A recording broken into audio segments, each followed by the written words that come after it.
이 전체 정치화 보면서 1에 3단원이 정치 내용이었죠. 4에서 6단원이 법이었잖아. 그래서 정법이지. 근데 4단원은 뭐이니? 민법 다루죠. 5단원은 형법 다루거든.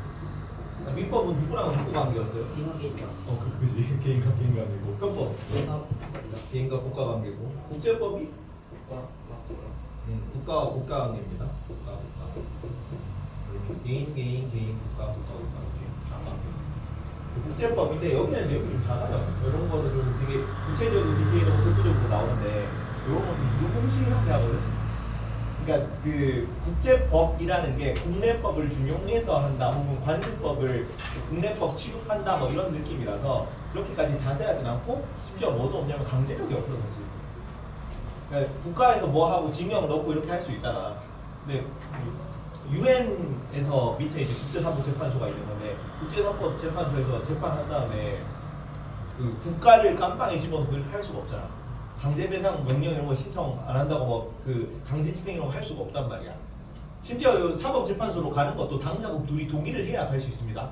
맨날 일본이 뭐 하고 있어요? 일본이 독도 국제사법재판소로 가가지고 판결을 내자고 하잖아. 그거 생각하고있죠. 생각하고 있어서 갈 수가 없어요. 우리가 동의를 안 해줄 거기 때문에. 그러니까 조금 그 법이라고 하기엔 좀 두루뭉실해요. 나도 이렇게 네이버 블로그 막 찾아보면서 보니까 국제법도 아닌 게 뭐 법 흉내 내고 있다 뭐 이런 평이더라고. 그런 느낌이야. 그래서 약간 내용이 그렇게 많이 없고 약간 두루뭉실한 그런 규정 같은 거, 유엔이 어떻게 이걸 운영하고 있다 이 정도만 나올 거라서 간단하게 봅니다. 간단하게. 분량 자체도 볼륨이 그렇게 크지 않아. 6의 1단원은 6의 1, 6의 2, 6의 3단원 들어가는데 6의 1단원이 국제사회고 국제사회. 국제사회에 대해서 바라보는 시각을 두개 배울 겁니다. 국제사회는 힘과 힘과 세력 다툼의 마비 교환 뭐 이런 거. 국가는 국익만을 추구하는 존재고 이성 같은 건 없고 규범 같은 것도 없다. 무슨 주의? 현실주의, 이상주의 중에 뭐? 현실주의. 그다음에 인간이 이성이 있는 것처럼 국가도 이성이 있고 대화, 토론, 협력을 통해 가지고 갈등을 평화롭게 해결할 수 있다가 이상주의, 그지? 이상주의인데 여기서는 자유주의라는 표현을 씁니다. 자유주의라는 표현을 쓰자면 교과서에 나온 용어니까 이상주의예요, 이상주의. 근데 윤리에서는 생윤이나 윤사에서는 똑같이 이상주의라고 나오고 여기서는 자유주의라는 표현을 나온다. 그 국제사회에 바라보는 관점이라든가 우리 작년에 통합사회 때 국제사회 행위주체 배웠지. 국가 가장 기본적인 행위주체가 국가였고 그다음에 초국가적 행위체라고 국제 기구라든가 비정부 기구 이런 거 배웠죠. 국제 비정부 기구, 국제사면위원회 이런 거 배웠었잖아. 영향력 있는 개인 그런 거 나올 거고. 그다음에 현실주의, 국제관계 변천에 대해서 짤막하게 배웁니다. 국제관계가 현실주의 1, 2차 세계대전 끝나고 냉전 시기에 현실주의 좀 중시되는 거고 그다음에 제3세계 등장하고 다극화되면서 국제관계 이해관계가 복잡해지고 있다 뭐 이런 내용들을 배워요. 그다음에 국제법 법원에 대해서 요거가 조금 중요한 건데 국제법에서 다루고 있는 법의 근원들 세 가지 조약이랑 그다음에 법의 일반 원칙. 이 법의 일반 원칙이 어디에 나왔었냐면은 민법 할 때 나왔다. 신의 성실의 원칙, 권리 남용 금지의 원칙 이런 거. 그다음에 조약이랑 법의 국제 간섭법. 요거 세 개가 국제법의 법원이야. 국제 간섭. 여기에 대해서 배웁니다. 이거 굳이 볼륨 따지면 이게 한 50% 아니 60-70% 가까이 돼. 국제사회 요 문제가. 여기서 거의 다 나오고. 두 번째가 국제 문제와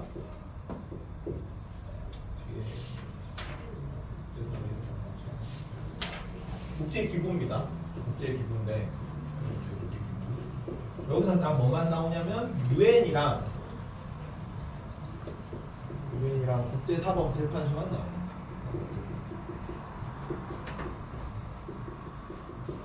그래서 유엔 안에는 총회가 있고 안전보장이사회가 있거든요.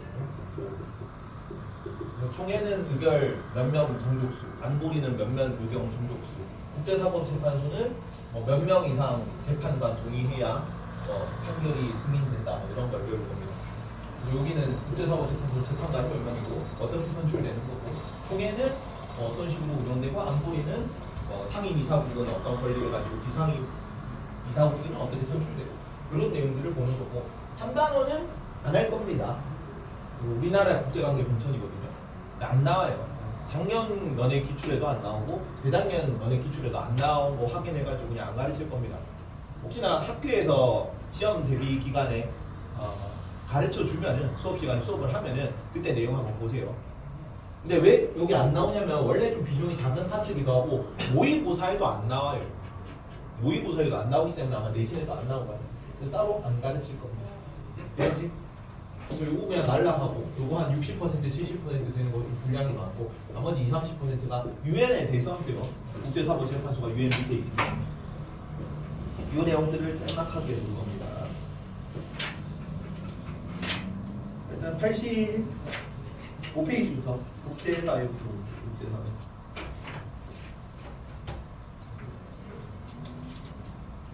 국제사회에서 국제사회를 바라보는 관점이 두 가지가 있는데 현실주의와 자유주의죠. 현실주의에서는 뭐가 지배한다? 힘의 논리가 지배한다고 되어 있죠. 힘의 논리.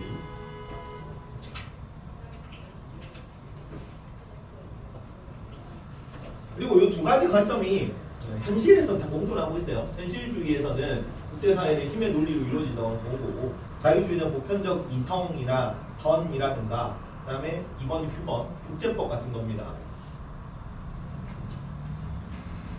국제법, 이성 같은 게 존재하고 있는 거야. 현실적으로는 그렇게 보는데 현실주의에서는 보편적 이성, 규범 이런 거 없고 그냥 힘의 논리가 다라고 보는 거고, 자유주의에서는 힘의 논리도 있는데 그건 영향력이 거의 없고 보편적 이성, 선, 이상 이런 걸로 해결할 수 있다고 보는 겁니다.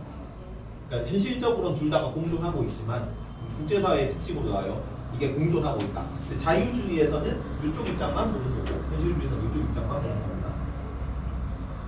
3번은 현실주의에서는 행위 주체가 누구만 행위 주체라고 보냐면 국가만 행위 주체라고 합니다.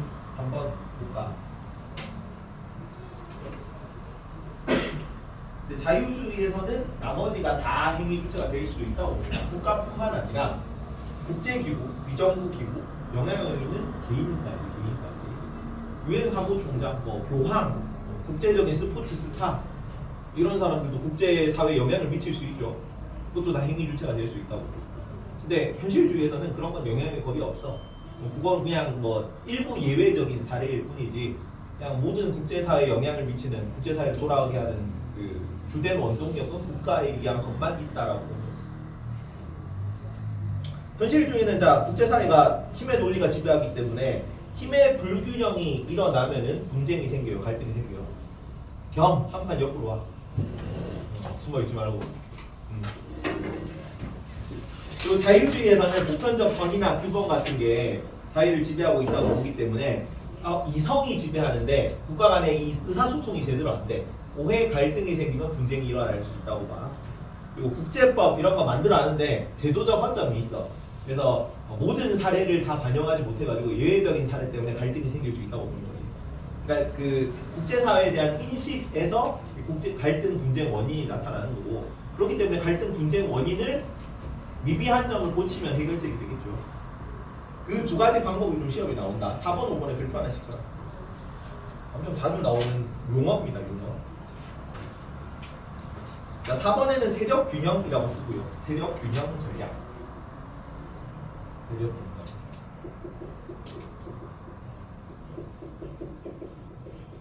이상 그 자유주의에서는 집단화고,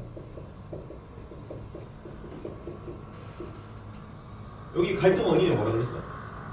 현실주의에서는 힘의 불균형이잖아. 힘의 균형을 맞춰주면 되겠지. 생긴 얘기긴 한데 그쪽에서 그 자유주의 쪽 계열에서는 미량 이런 거 하면 안 된다 그러거든. 서로를 남 몰래 다른 거를 서로 맺는 거잖아. 그리고 군비 경쟁 이런 거 하지 말라 그래요.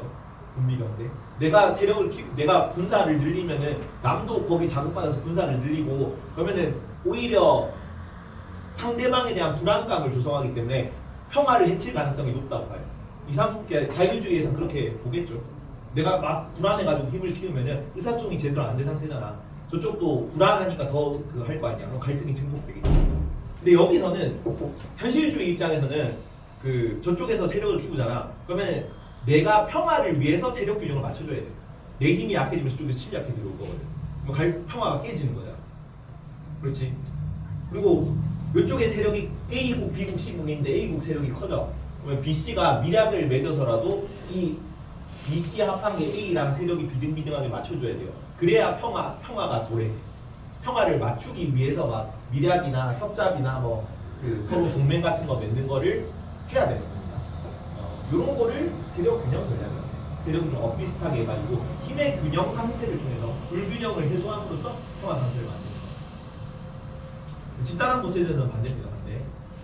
외부의 위협이 있을 수 있잖아. 내부에도 위협이 있을 수 있거든. 내가 일단 얘네들끼리 모아.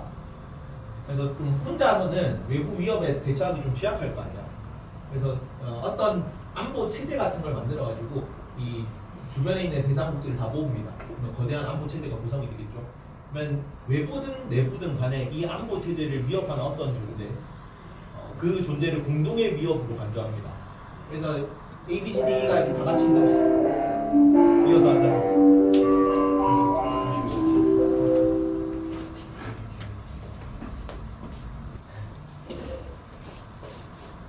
내외부 위협에 공동으로 대처하자는 체제입니다.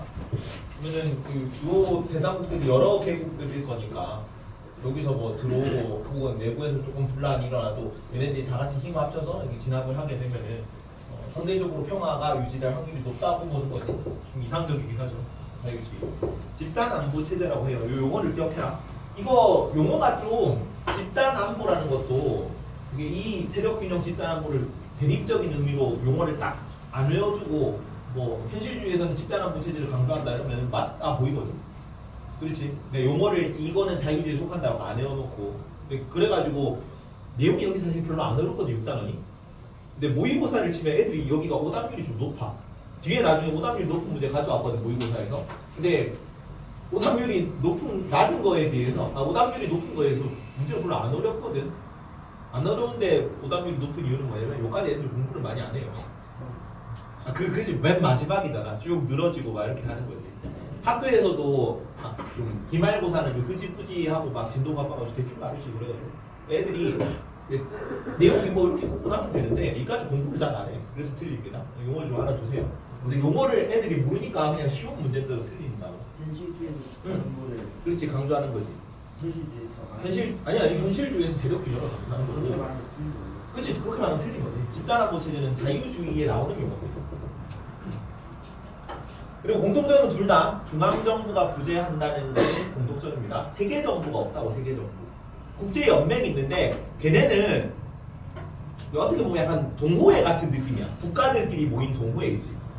세계정부라는 거는 그 우리나라 정부가 있고 그 밑에 뭐 경상도 뭐 전라도 강원도 있고 그 밑에 뭐 진해시 뭐 창원시 뭐 평택시 뭐 이런 시 있는 것처럼 위에서 명령을 딱 내리면 그렇게 해야 되는 게 그 세계 정부의 역할이에요. 근데 유엔이 뭘 하라 그런다고 강제력이 없지 개별 국가들한테. 그래서 세계 정부 개념은 아닙니다. 그래서 이거를 법적 강제력을 뭔가 행사할 수 있는 그런 중앙 정부가 없다고. 그냥 그래서 사실 갈등이 계속 발생하는 겁니다. 이거는 둘 다 공통점입니다. 뒤에 문제 별로 안 어려운데 처음 보면 헷갈릴 수도 있고 문제를 한번 봅시다. 네, 289페이지 124번.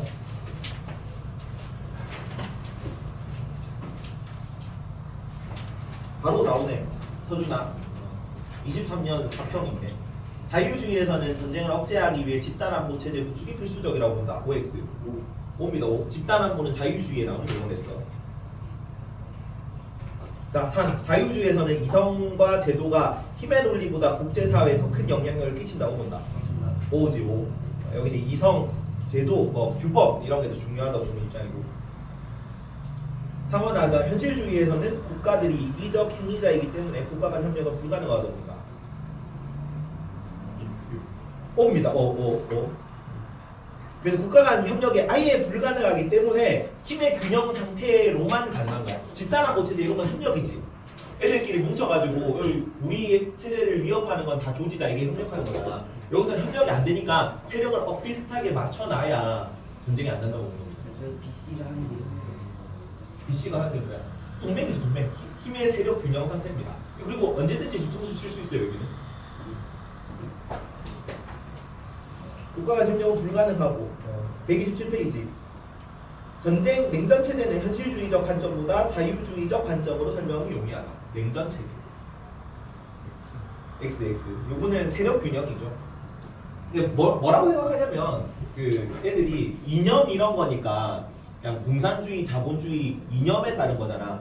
약간 뭐 국가 이권, 뭐 이익 뭐 이런 게 세력 균형이라고 생각하니까 현실주의라고 생각하니까 이 국가 이익 이런 거 떠나가지고 이념에 따라 행동하는 거니까 자유주의 쪽 아니에요라고 얘기를 하더라고. 그게 아니라 여기는 이제 공산주의 패권, 그 자본주의 패권 간 다툼이라서 그 이념에 따른 이익에 따라 싸우는 거예요.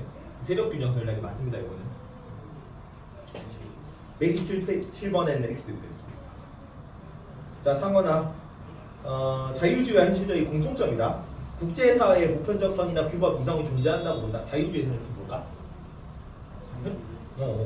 자유주의에서는 뭐지? 현실주의에서는 국제사회의 보편적 선이나 규범 이성이 존재한다고 볼 수 있을까요? 3 어떻게 생각합니까?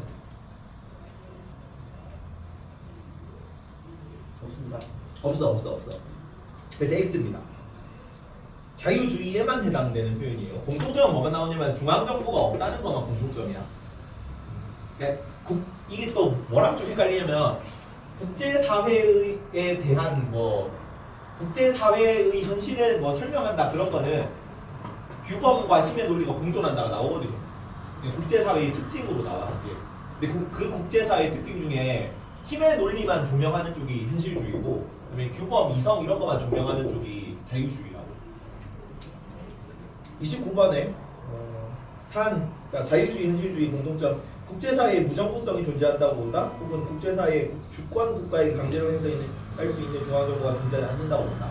이거는 둘 다 공통점이겠지. 이겁니다.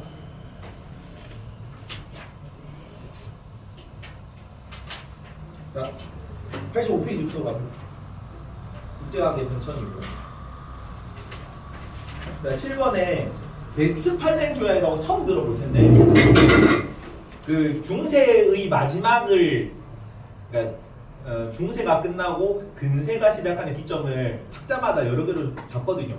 근데 그 여러 개 학설 중에 그 일반적으로는 요 연도로 봐요. 일반적으로 1453년이 이게 동로마 제국이 비잔틴 제국이 멸망한 시기입니다.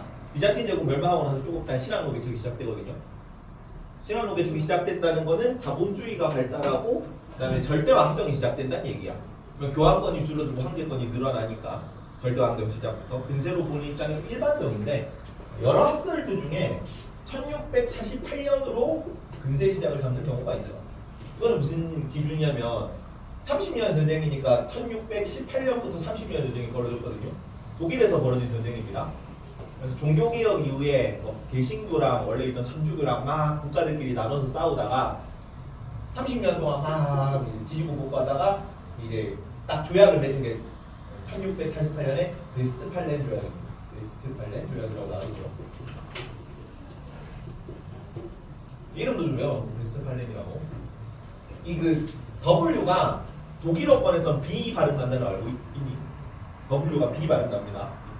바르샤바 조약기구가 WTO야. 근데 이 W가 바르샤바라서 와르샤바인데 우리가 읽기로는 W가 B 발음 나서 바르샤바로 읽거든요. 근데 여기서 하여튼 서쪽에 있는 팔렌 지방이라서 베스트팔렌으로 읽는답니다. 독일에 있는 지명 이름이에요. 여기 30년 전쟁이 독일에서 일어난 전쟁이기 때문에 베스트팔렌도 독일에서 맺은 조약이겠죠. 근데 이 조약에서 뭐가 최초로 등장했냐면은 뭐 영국의 입장은 이렇다, 프랑스의 입장은 이렇다, 독일의 입장은 이렇다라고 주권 국가들끼리 각 국의 상황을 가정해가지고 혹은 뭐 상정해서 이렇게 하자라고 조약을 맺었어요. 그러니까 각 국들이 주권 국가로서 대등한 입장에서 조약을 맺은 최초 사례라서 주권 국가의 등장 사례로 나와. 그러니까 이전에는 국가라는 개념보다는 뭐가 더 중요했냐면 중세까지는 지방 분권 시대거든요. 공권 사회라고 그러죠. 황제권이 약하고 왕권이 약하고 그다음에 지방 영주들의 권한이 강한 시기야. 그래서 국가는 그렇게 중요하지 않습니다. 근데 막 근데 지지고 볶고 막 싸우다 보니까 이 종교개혁이 생각보다 유럽에서 큰 문제라 가지고 아 우리는 개신교 국가야, 우리는 천주교 국가야 이런 좀 국가적 정체성이 뚜렷해졌대요. 그러다 보니까 그래서 이때부터 주권 국가가 등장했다고 봅니다. 근데 우리가 지금 알고 있는 민족 국가라는 개념, 국가라는 개념은 굉장히 좀 등장한 지는 얼마 안 된 개념이거든요. 500년 지난 개념. 그래서 7번에는 주권 국가 중심의 국제 질서 형성이라고 적었어요. 주권 국가입니다. 주권 국가. 아까 국제사회의 가장 기본적인 행위 주체가 국가였잖아요.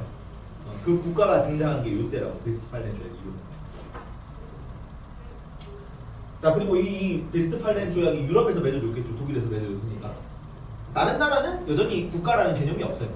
국가라는 개념은 없고 그 동양에서도 그 주권 국가라기보다는 천자국, 제후국 뭐 이런 느낌이라서 그 중국만 사실 제도주의 국가고 나머지는 자체적인 국가 관념은 가지고 있었지만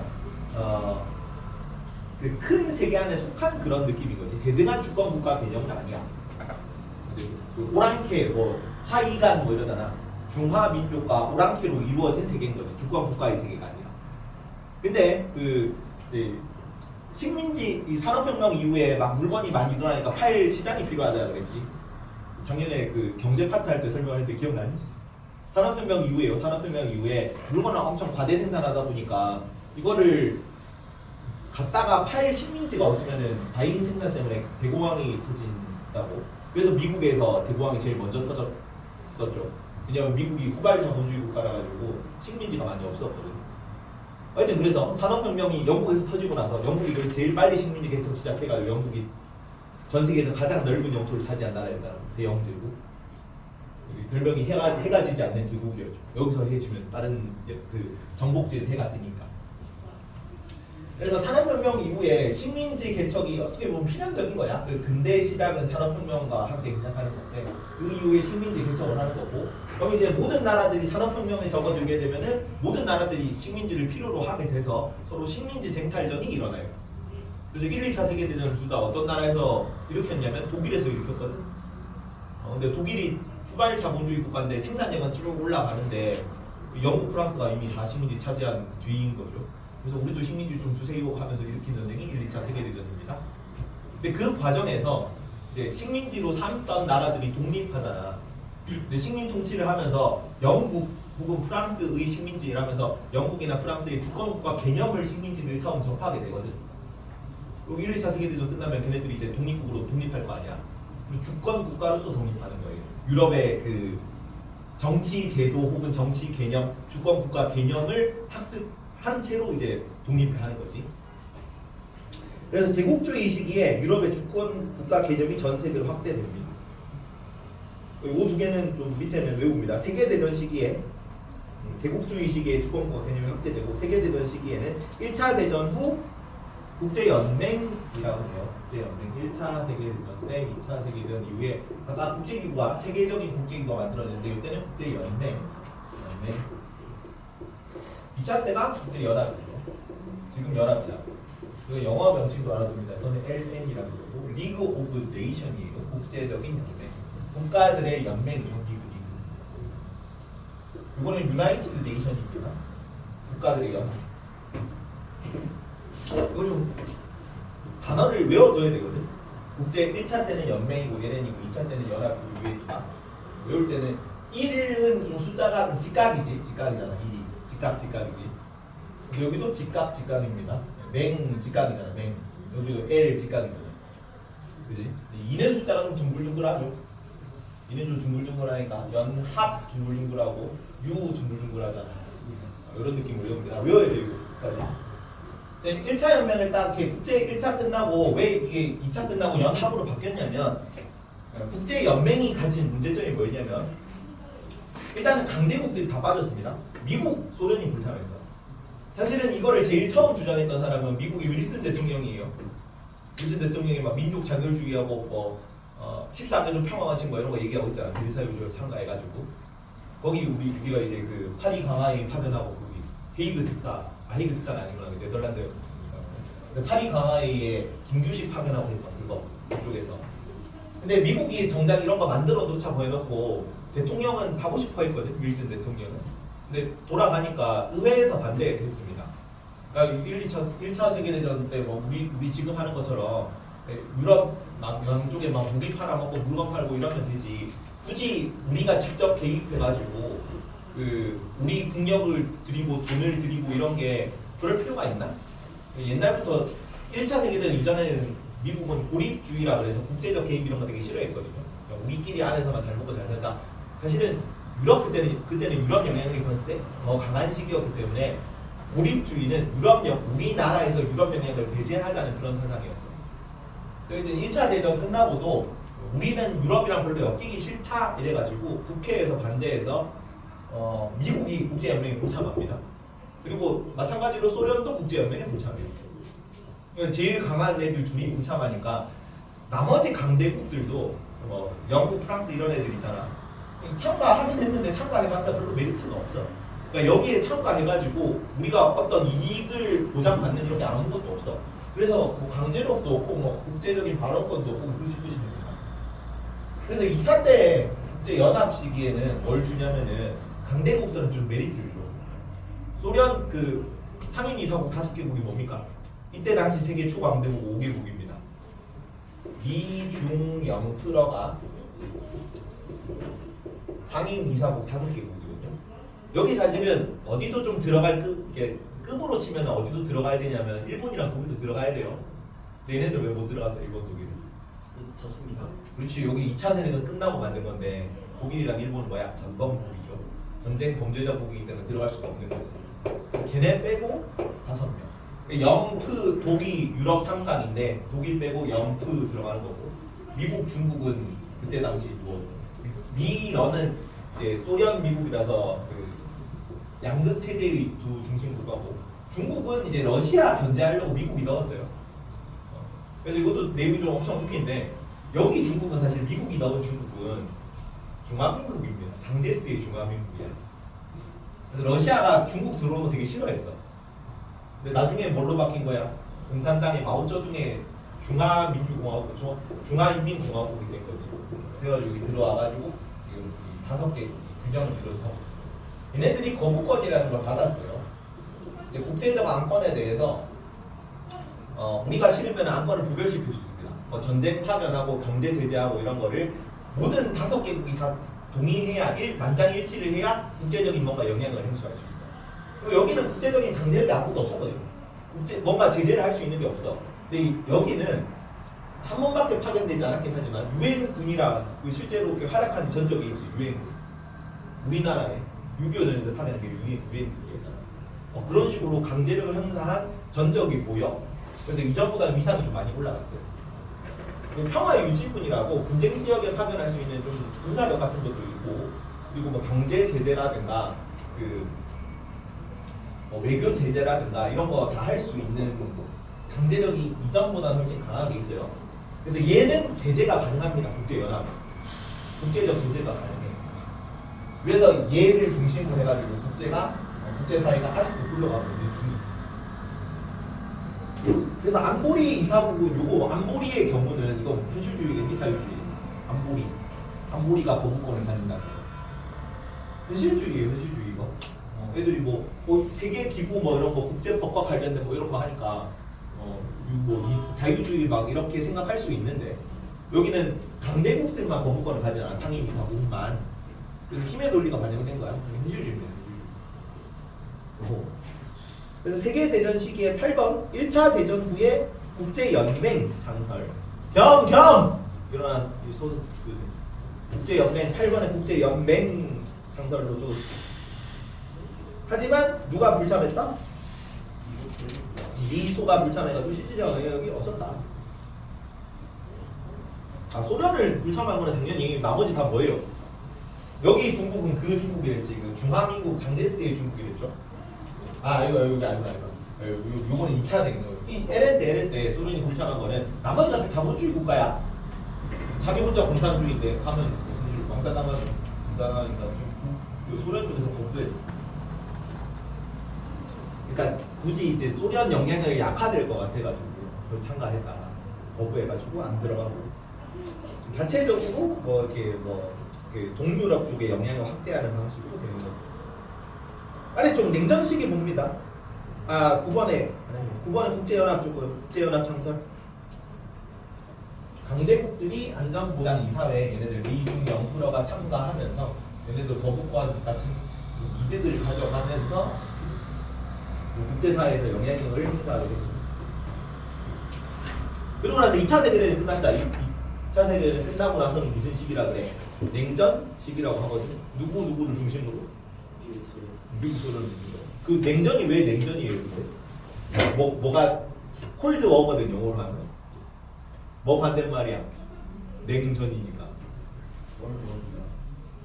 열전 반대말이고. 그 실제로 총칼 막 피 튀기고 뭐 하약 쏘고 화포 쏘고 뭐 이런 전쟁이 열전이야. 근데 이제 전쟁은 안 하고 뭐 때문에 전쟁을 안 하겠니 이제는 핵무기 가지고 있잖아. 소련도 핵무기 가지고 있고 미국도 핵무기 가지고 있거든. 그러면 서로 싸우면 너무 피해가 클 것 같으니까 막 총칼 부딪히면서 하는 전쟁은 못 하고 정확히 말하면 못 한 거죠. 못 하고 이제 계속 자기 영향력 있는 그 세력권만 계속 늘리고 있는 거죠. 그래서 소련이 북한에 들어오고 미국이 남한에 들어오고 베트남에 들어오고 그다음에 미국이 뭐 서유럽의 마셜 정책 같은 거 지원하고 이런 식으로 자본주의 영향력 늘리고 공산주의 영향력 늘리고 이런 세력 균형만 계속 이루려고 노력하는 거죠. 실제적인 무력 충돌은 소련 미국은 안 하면서 나머지는 많이 했어요. 베트남에서 소련 미국이 패권 견제하고 우리나라에서 패권 견제하고 그래서 베트남 전쟁 나고 우리는 6.25 전쟁 나고.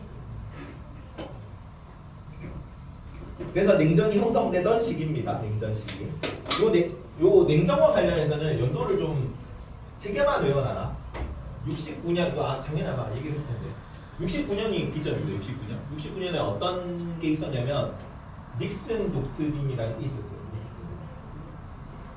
근데 이게 글자를 잘 보면 작년에도 얘기했을 것 같은데 닉 안에 69가 좀 들어간 것 같지 않니? 닉슨이잖아요. 닉슨. 그죠? 들어가 있잖아. 닉, 6쓴 닉 들어가 있지. 69년 닉슨 독트린을 기점으로 20년 이렇게 갑니다. 기억나지? 작년에 했잖아. 안 했나? 닉슨. 그리고 22년 되면 47년, 22년 더하면 91년이죠. 이때는 뭐가 있었냐면 트루먼 독트린이라는 게 있었어요. 트루먼. 여기는 소련 분대. 그래서 트루먼 독트린을 통해서 이제 냉전이 시작되는 거고 닉슨 독트린으로 완화되는 거고 소련 붕괴를 통해서 완전히 해체되는 거고. 이거 47년. 근데 둘 다 트루먼도 이때 당시 미국 대통령이고 닉슨도 이때 당시 미국 대통령이란 말이야. 근데 얘는 이름이 뭐예요? 트루먼이죠. 솔직한 사람입니다. 솔직한 남자야. 트루맨이잖아. 트루맨이기 때문에 솔직하게 나는 공산주의 싫어라고 하는 겁니다.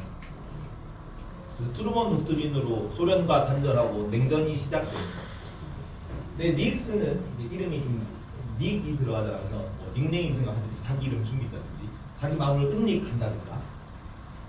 그래서 얘기는 자기 마음을 숨기고 사실은 공산주의가 싫지만 좀 잘 지내보자 뭐 이렇게 얘기할 수 있는 거지.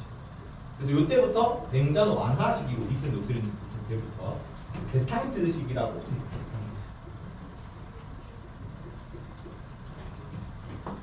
이때 어떤 사건들이 있었냐면 이 닉슨 독트린 시기에 제일 그 공산주의에서 제일 그 대빵이 소련이었고 제 넘버 2가 중국이었는데 중국이 좀 대가리가 크더니 소련 말을 잘 안 들어. 그래서 중국과 소련의 갈등이 심해지던 시기입니다. 그래서 미국 제일 큰 주적은 누구예요 지금? 소련이 가장 큰 적이잖아. 그래서 이제 중국이랑 손을 잡는 거지. 원래는 중화민국을 밀고 있었단 말이야. 이때 당시까지는. 근데 49년에 중국이 공산화되거든요. 중국 공산화되고 나서부터 대만만 중국으로 인정하고 미국이 이때까지는 중국 대륙을 차지하고 있는 공산 중국을 인정을 안 했어. 중화인민공화국은 중국이 아니고 그냥 대만만 중국이었단 말이야. 중화민국만. 근데 이때 이제 중국 힘이 좀 커져가지고 소련이랑 중국이 대립하는 모습을 보고 중국을 인정합니다. 대만은 유엔에서 퇴출됐어요. 그래서 좀 슬프죠. 힘의 논리에 따라. 그래서 지금도 유엔 그 대상국이 아니고 대만은 중화민국은 공식적으로는 얘만 지금 중화인민공화국만 지금 이제 공산당 중국만 유엔 대상국이에요. 유엔 회원국이에요.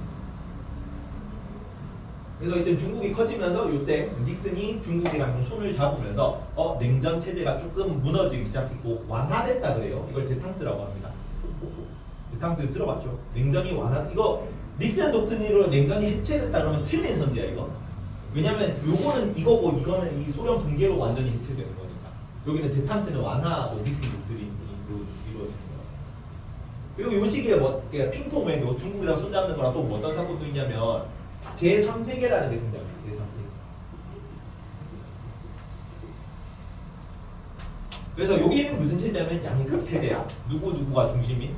소련, 미국이 중심인 공산주의, 자본주의만 있었는데 이제 아프리카 국가들이 좀 독립을 하고 그리고 그 나라 크기가 좀 큰데 인구도 많은데 좀 국력이 딸려가지고 자본주의도 안 속하고 공산주의도 안 속한 인도가 중심이 돼가지고 그 1세계가 자본주의거든요. 2세계가 공산주의고 1세계, 2세계 안 속한 애들 얘네들 둘 다 싫은 애들 여기 모여 해가지고 제3세계 노선이라는 걸 발표를 해요.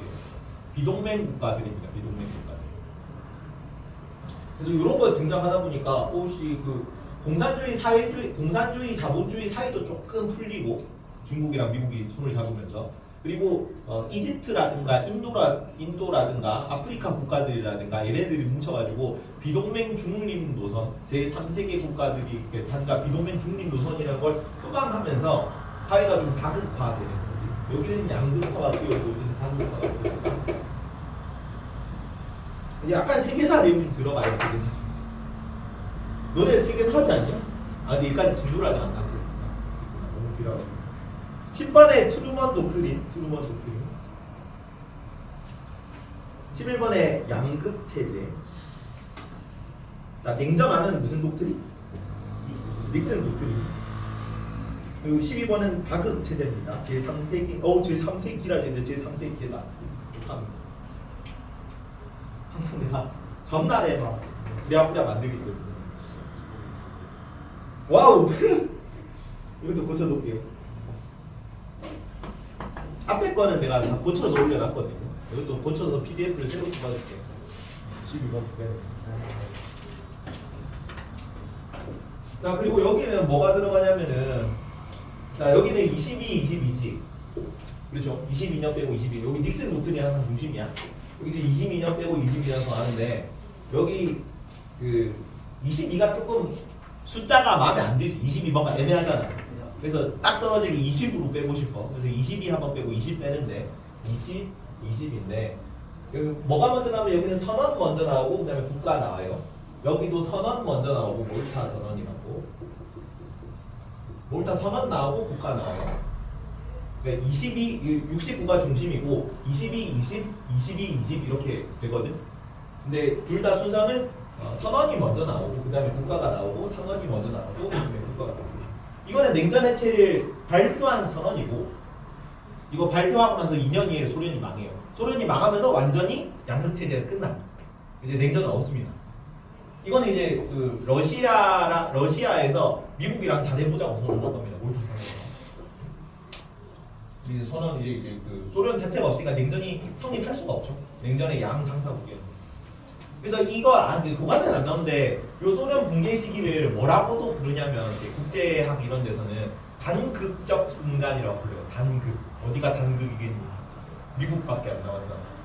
그래서 미국 중심의 세계 질서가 약간 오늘날까지 이어지고 있는 거야. 중국이 이제 반대극부로 소련 몰락하고 나서 중국이 좀 성장하고 있는데 있었다가 G2 이렇게 많이 불렀거든요. 한 3, 4년 전까지. 근데 좀 중국도 이제 경제 성장 좀 침체되고 출생률도 줄어들고 있어가지고 아마 계속 당분간은 미국 독주가 계속될 것 같습니다. 그래서 이때부터 쭉 계속 미국이 세계 초강대국인 시점에 살고 있는 거죠. 그래서 14번에 몰타 선언. 이제 냉전이 어떻게 몽땅 망했다 몰타 선언입니다. 몽땅 망했다. 몰타 선언. 요 용어를 다 외워라. 문제가 나오기 때문에. 14번에 몰타 선언이라고 적고 뒤에 넘어가서 여기 문제 몇 개를 가져왔는데 134번 한번 같이 풀어보자. 134번. 자, 베스트 90페이지고 90페이지 134번 문제입니다. 자, 그림은 국제사회 주요 사건을 나열한 것이다. 베스트팔렌 조약으로 뭐가 나왔었어요? 베스트팔렌 조약으로 주권국가 개념이 처음 등장한 거야. 자, 주권개념 국가가 등장했다. 자, 1번에 가 이후 유럽에서는 주권국가 중심의 새로운 국제질서가 형성된 거 맞죠? 맞으니까 이거는 오고. 자, 2번이 국제연맹인데 국제연맹은 뭐 이후에? 뭐 직후에 국제연맹이 만들어졌어요? 1차 세계대전 직후죠. 자, 나는 국제평화를 위해 창설되었으나 실질적인 영향을 행사하지 못했죠? 미국, 소련이 불참해가지고 거의 뭐 영향력이 없었잖아요. 그래서 이것도 맞고요. 자, 2차 세계대전 직후에는 뭐라고? 2차 세계대전 직후에는 국제연합이죠. 국제연합. 자, 3번 다 이후 국제사회는 미국과 소련 중심의 양극 체제로 진입하였다. 맞니? 맞습니다. 이것도 맞죠. 3번도 맞습니다. 자, 4번 닉슨 독트린인데 닉슨 독트린으로 어떻게 됐어? 국제체제가 냉전이 완화된 거야. 대탕트라고 불렀습니다. 4번 냉전 체제가 강화되어. 4번 틀렸죠. 그럼 문제가 안 어렵죠. 문제가 안 어렵죠. 아니, 앞에서 오답률 높은 문제가 훨씬 쉬운 문제거든. 근데 43%라니까. 아니 그 애들이 공부를 안 한다니까 진짜로. 자, 5번 몰타 선언인데 냉전 체제의 종식을 선언하는 거 맞죠? 그래서 이거 맞고 135번은 같이 아니구나. 136번 혼자 불러보세요. 오산정권. 오산정권.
한 30초, 30초.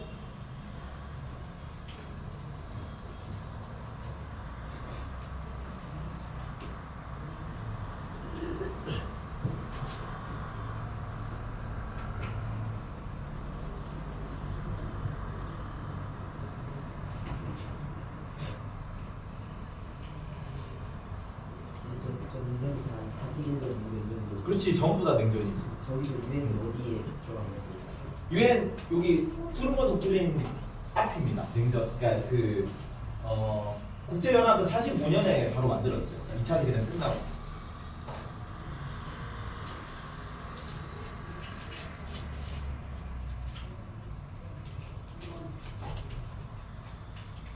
찍어, 빨리 찍어.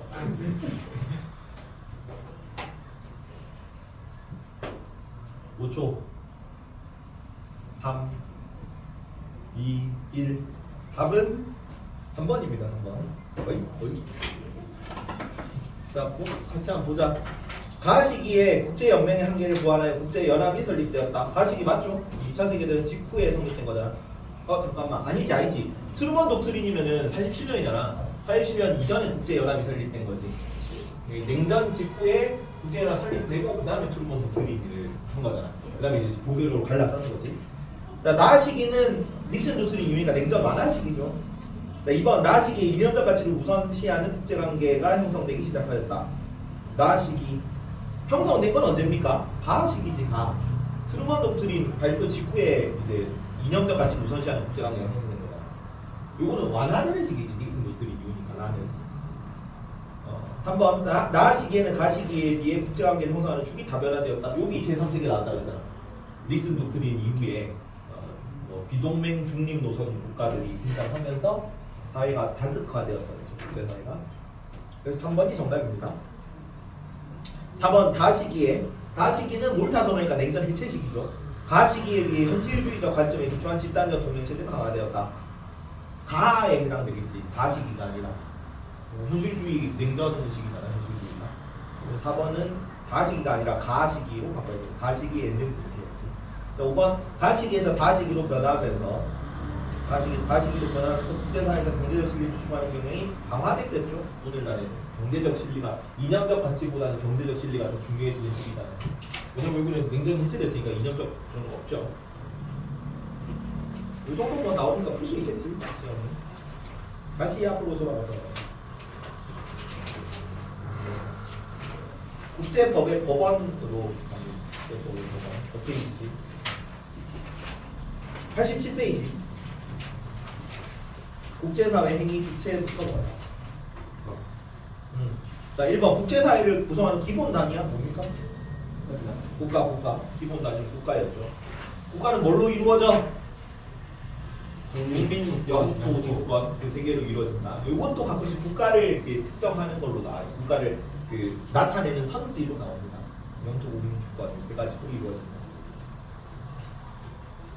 자 이번에는 정부 간 국제기구랑 국제 비정부 기구를 다 같이 합쳐서 뭐라고 하냐면 그 통합사회 때는 이렇게는 표현을 안 했는데 초국가적 행위체라고 불러요. 초국가적 행위체. 초국가적 행위체. 그다음에 국가 내부적 행위체.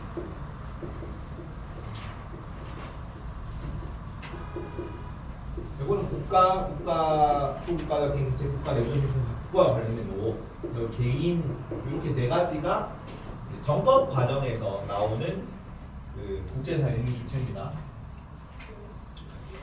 통합사회 사실 국가 내부적 행위체도 안 나오고 초국가적 행위체를 그냥 이 두 개로 IGO랑 INGO랑 이렇게 묶어서 보는 거죠.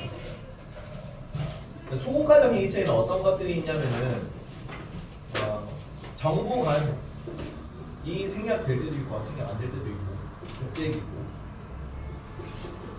그다음에 국제 비정부기구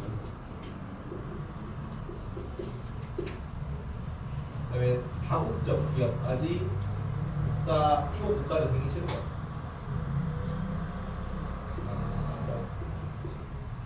다국적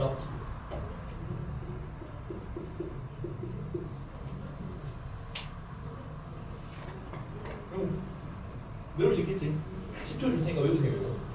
범주만 알면 된다. 작년에 했던 내용이라서.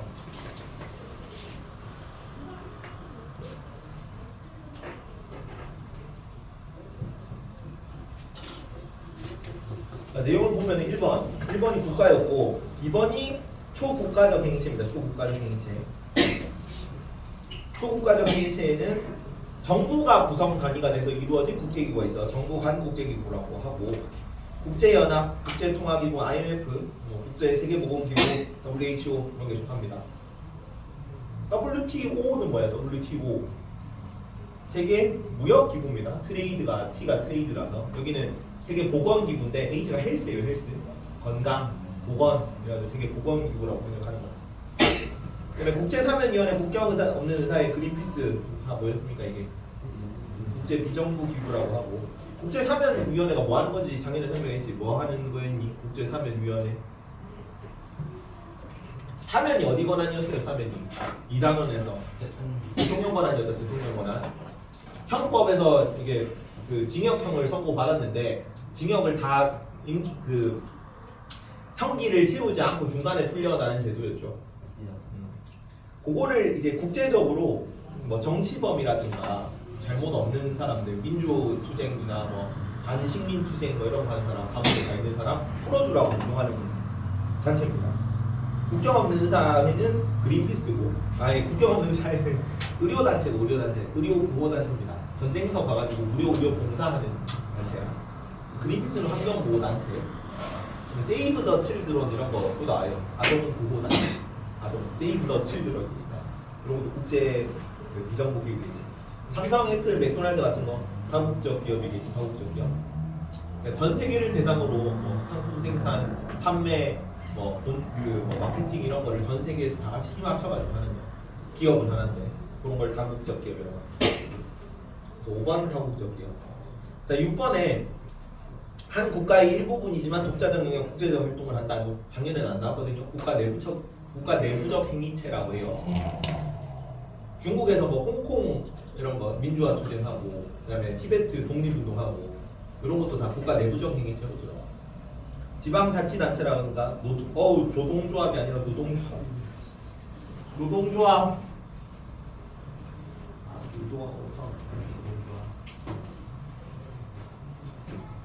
시민단체 같은 집단이 국가 내부적 행위체로 들어가. 국제적으로 영향이 있는 개인, 그러니까 7번은 그냥 개인이라고 썼고요. 국제적으로 영향이 있는 개인들이 강대국 국가 원수라든가 유엔 사무총장이라든가 세계적인 신분이니까 그 드록바가 코트디부아르에서 내전 멈췄다고 얘기했잖아. 그런 경우가 영향이 있는 개인의 그 국제사회에 영향을 미치는 사례로 나오겠지. 요거는 정법에서 그렇게 안 중요하게 나와요. 선지에 끼어서 나온다. 단독 개념은 출제가 안 되고. 근데 이 개념을 알고 있어야 문제를 풀기 때문에 정리는 한번 했고, 아래쪽 거기 국제법의 법원에 별표 치세요. 국제법의 법원에 이 단어에서 제일 중요한 파트입니다. 법원은 저 제일 밑에 보면 설명 나와있지. 법을 생기게 하는 근거로서 법의 존재 형식. 법의 근원이요. 법의 근원 원자를 쓰거든. 이 국제법이 어떤 법의 근원들, 뭐 법적 개념들을 근거로 해가지고 재판을 내리고 판결을 내리고 뭐 조문 해석을 하고. 근데 이렇게 하는 그 근거들이 요 세 가지라고. 조약과 국제 간섭법과 법의 일반 원칙입니다. 자, 특징을 봅니다. 조약은 국가하고 국제기구라고 씁니다. 국제기구를 당사자로 해서 상호간에 체결한 합의입니다. 조약이 국가 간에 맺는 건 아니죠. 조약을 국가 간에 맺는 건 조약이 일반적으로 그렇게 하잖아요. 근데 조약의 당사자가 누구도 될 수 있다고? 국제기구도 당사자가 될 수 있어. 그 모의고사에 이렇게 나왔습니다. 선지로. 그 조약의 당사자는 국가로 한정되지 않는다. 이렇게 나왔어. 오른선지야, 오른선지. 국제기구도 될 수 있기 때문에 조약의 당사자. 그래서 국가 혹은 국제기구가 당사자가 돼서 상호간에 체결하는 합의를 말합니다. 이거 누가 동의하고 누가 비준 체결했어? 이 단원에서 나왔지. 누가 대통령이 뭐 하는데? 뭘 대통령이 동의를 합니까? 대통령이 체결 비준하고 대통령이 직접 가서 서명할 수도 있고 대통령이 체결하는 거지. 근데 뭐 대통령 일정이 막 이렇게 거기 가가지고 엄청 중요한 건 모르겠는데 모든 외부 일정 가가지고 그 국가 가서 사인하고 할 수는 없잖아. 대리인을 보내가지고 사인하게 하고 그걸 국내로 가져온 다음에 내가 파견한 사절이니까 내가 국내에서 효력 발휘한다고 내가 직접 동의해 준다. 이걸 비준이라고 그래요. 비준은 국회가 하는 게 아니다. 맨날 이렇게 나와요. 비준을 국회가 한다고 나와요. 비준을. 그러니까 체결은 대통령이 하고 비준은 국회가 한다고 나오는데 그게 아니라 체결 비준 둘 다 대통령이 한다. 국회는 뭘 가진다? 체결 비준에 대한 동의권을 가진다. 그래서 9번은 국회 동의하에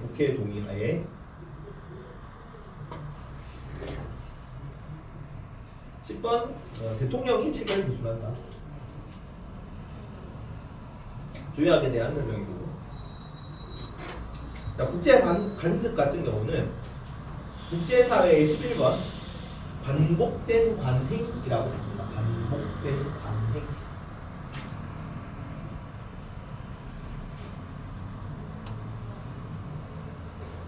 우리 헌법 할 때도 봤죠.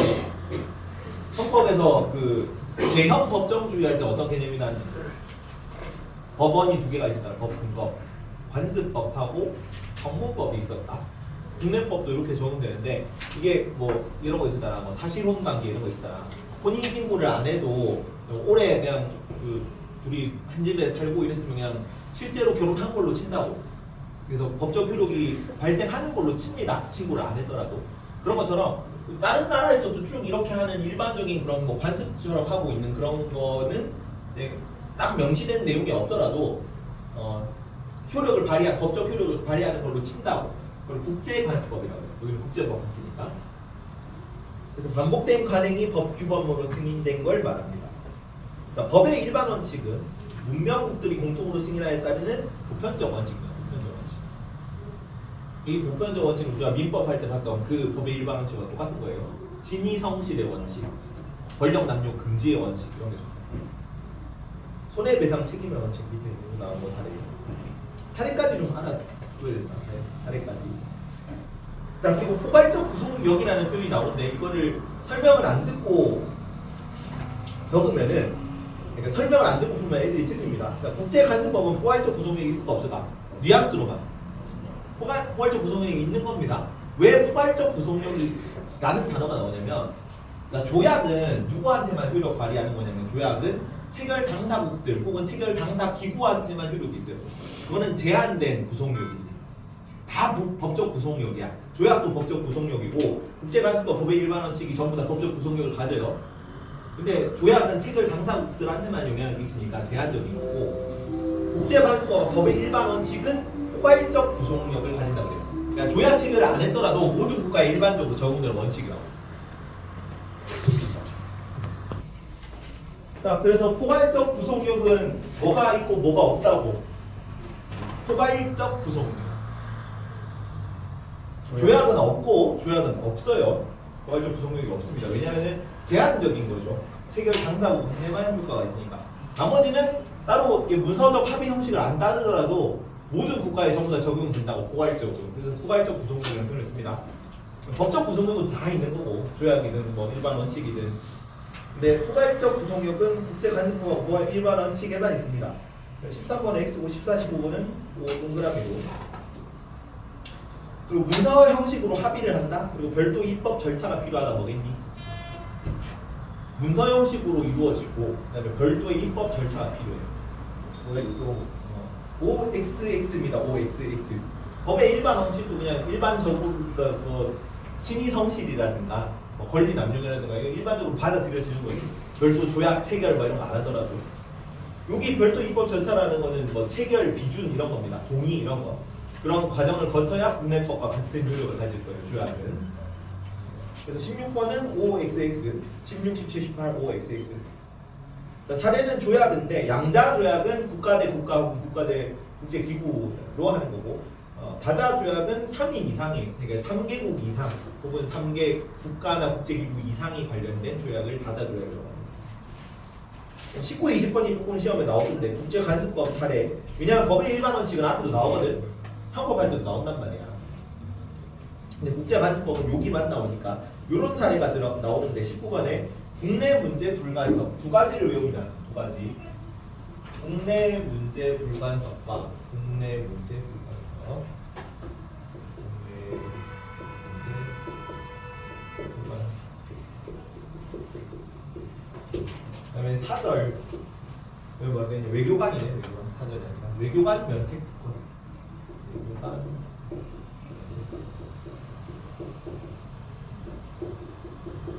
용어를 보건데 이게 국내 문제에는 적용이 될 수가 없겠죠. 국제법에만 해당되는 거 아니야. 그지? 뭐 국내 문제를 간섭하지 않는다. 국내에서 국내 문제 불간섭이라는 단어가 나올 수 없겠지. 외교관이라는 것도 국내 문제를 별로 해당되는 게 없을 거 아니에요. 요런 게 국제간섭법의 사례로 나오는데 요거 두 개가 세 가지 법원 중에 조약, 국제간섭법, 그다음에 법의 일반 원칙 중에 국제간섭법에 들어가는 내용이라는 걸 외워야 된다 이거는. 딴 거는 잘 안 나오잖아. 딴 거는 잘 안 나오는데 왜냐면 그 조약 같은 거는 또 앞에서 나오고 2단원 할 때 나오고 그다음에 그 법의 일반 원칙도 형법에서 나오잖아. 이거 여기 처음 나오니까 이렇게 좀 자주 나오더라고. 외교관 면책.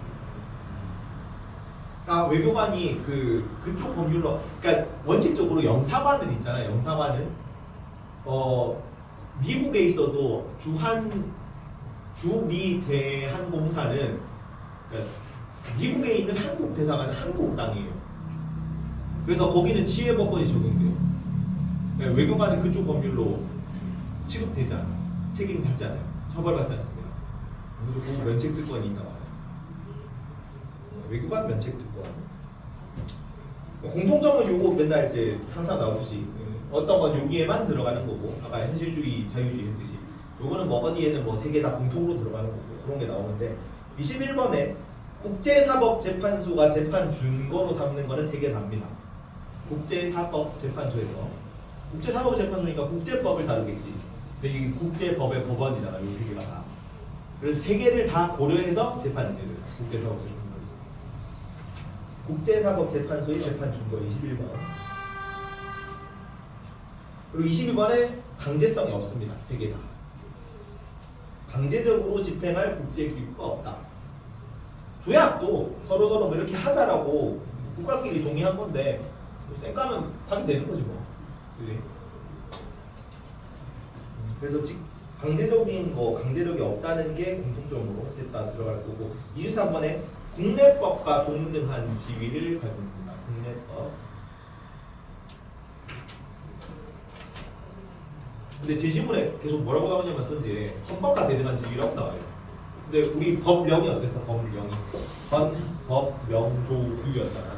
법률과 좀 대등한 지위를 가지는 거야. 국내법과. 근데 그 헌법보다는 하위 법규지 법률. 그러니까 이제 헌법의 하위 법규로서 기능한다 그러면 맞고 헌법과 대등한 지위를 가진다 그러면 틀려요. 국내법과 대등한 지위니까. 그래서 헌법의 하위 법규라는 것까지 알아두세요. 뒤로 넘어가서 89페이지.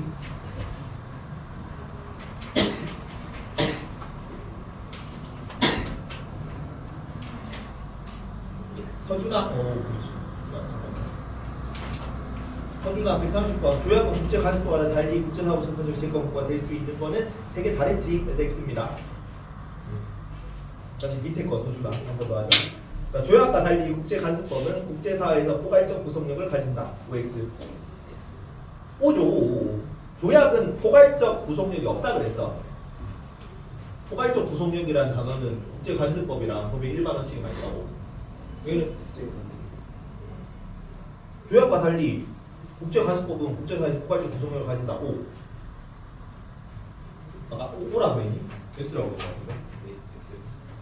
오잖아. 국제간섭법은 국제사회에서 포괄적 구성력을 가진다. 조약은 체결 당사국만 효력을 가지잖아. 포괄적이랑 맞으시면 안 됩니다. 132번에 조약의 경우 국제기구도 체결 주체가 될 수 있다. 조약은 국제기구도 체결 주체가 될 수 있다? 예, 체결 주체 될 수 있다 그랬습니다. 그래서 오고 대연아. 자, 법의 일반 원칙은 일반적인 국제 관행과 법적 확신의 결합에 의해 성립된다. OX.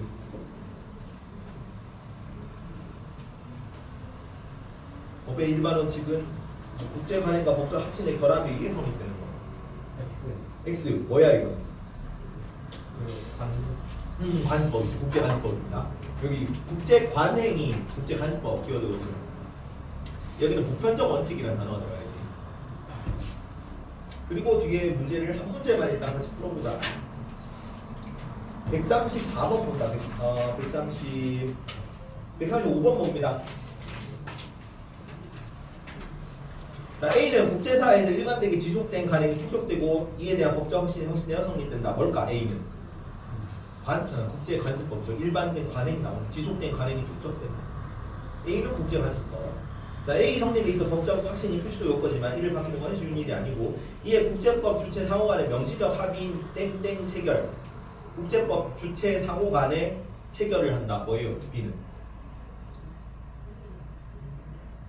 그 국제법 주체 상호 간의 명시적 합의를 하는 건 뭐밖에 없어? 조약이잖아. B는 조약이고. 자, A는 국제관습법이고 B는 조약일 때 이제 맞는 걸 고르는 거네. 자, 1번. 우리나라에서는 A는 일반적으로 승인된 국제법규에 해당한다. 국제관습법이 우리나라에서 일반적으로 승인된 국제법규에 해당할까요? 오죠. 그러니까 얘네 세 개가 다 뭘로 얘네 세 개가 다 뭘로 취급된다고? 국내법이랑 똑같이 취급된다고 했잖아. 셋 다 국내법으로 취급돼요. 그래서 우리나라에서 A는 일반적으로 승인된 국제법규에 해당합니다. 세 개 다 국제법의 법원이다. 1번이 정답이고 그래서 정답률이 조금 낮긴 나는 거예요. 33%. 2번 국제법 주체로 인정되는 개인은 B의 체결 당사자가 될 수 있다. 맞아 틀려? X. 왜 틀릴까 이거는? 개인은 안 돼. 뭐가 되는 거야? 국가와 국제기구만 되는 겁니다. 개인은 안 돼요. 개인은. 자, 3번 B를 위반한 국제기구라도 해당 국제기구의 동의를 얻어야 국제사법재판소가 재판 가능권을 행사할 수 있다. 이거는 뭐냐면은 국제기구라도 국제사법재판소를 조금 이따 볼 거거든. 근데 국제사법재판소의 재판 담당은 재판 그 당사자는 개별 국가만 해당돼요.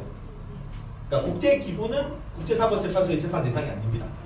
국제기구는 이게 뭐 1대1로 이렇게 뭐 분쟁 조절하고 그런 개념이 아니거든요. 그래서 거기는 국가만 해당된다는 것도 구분을 하시고 있습니다. 그러니까 그거랑 좀 헷갈리게 나왔네. 그 조약은 국제기구도 되는데 국제사법재판소는 대상자가 안 들어간다는 거랑 같이 나와요. 4번 봅니다. A는 국제간섭법은 조약과는 달리 원칙적으로 국제사에서 모든 국가에 대해 보편적 효력을 가진다. 반대로 바꿔야지. 조약은 원칙적으로 국제사에서 B는 조약은 A와 달리 국제간섭법 B와는 달리 A는이 돼야지. 국제간섭법이 모든 국가에 대해 보편적 효력을 가지고 조약은 보편적 효력이 없는 거지. 그렇잖아. 지금 A와 달리 B잖아. 국제간섭법과 달리 B는 조약은 원칙적으로 모든 국가에 대해 보편적 효력을 가진다. 틀렸죠. 보편적 효력은 이제 국제간섭법이 가지고 있는 거지. 그래서 반대로 바꿔야 돼서 4번도 틀렸고. 자, 5번 A와 B 모두 국제간섭법 조약 모두 우리나라에서는 대통령의 비준이 있어야 국내법과 같은 효력을 가진다. 조약만 해당되겠지. 그래서 틀렸습니다. 자, 137번 돌아보세요. 너네한테 기출.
너네한테 이런 양식 되게 좋아하네.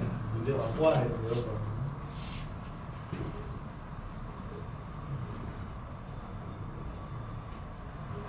아, 30초.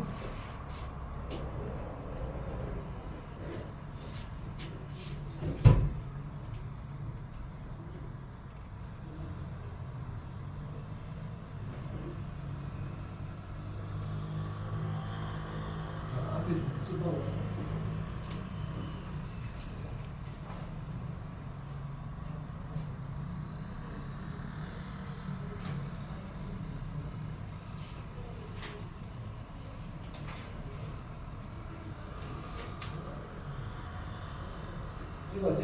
찍어. 영 찍으십시오.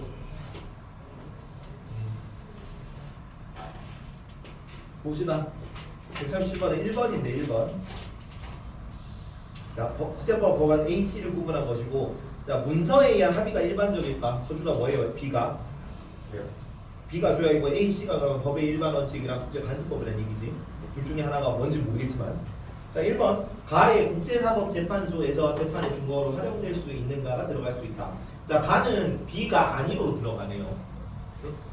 자, 국제사법재판소에서 재판 증거로 활용된 건 셋 중에 뭐예요?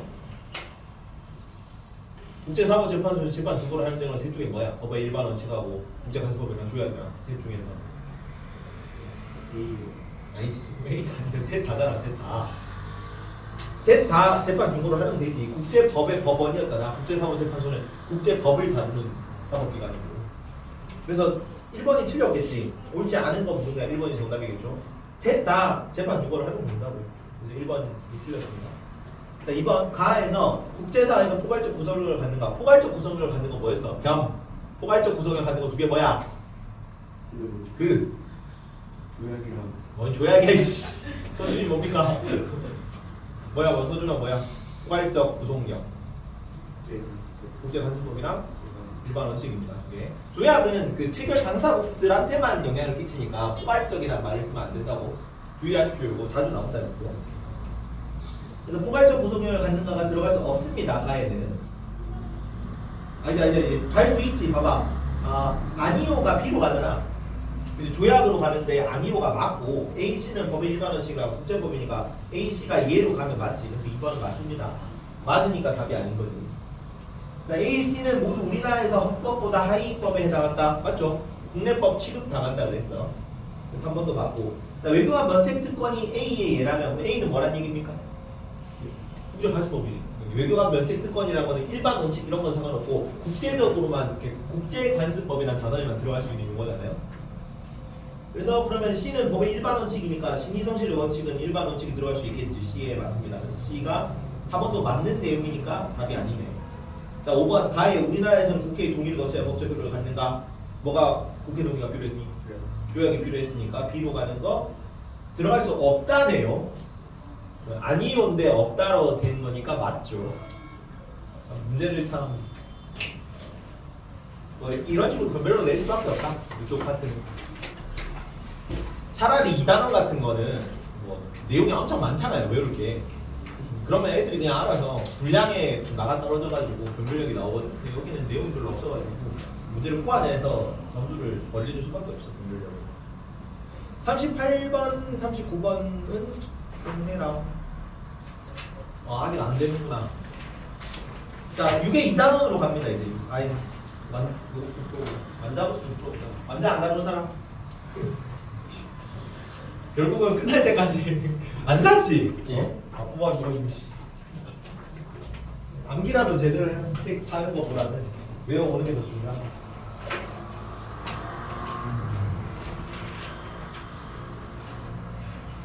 완자에서 문제를 몇 개 풀어보고 맞아. 앞에 다 한 내용이거든요.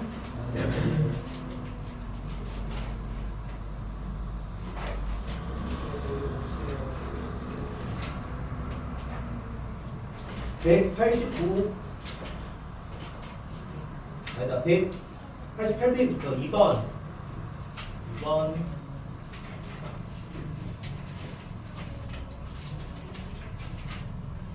2번 3번 다 풀어봐. 2번 3번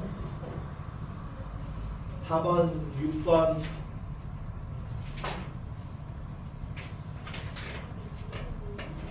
2번 3번 4번 6번 10번 다섯 개 봅니다. 2번 3번 4번 6번 10번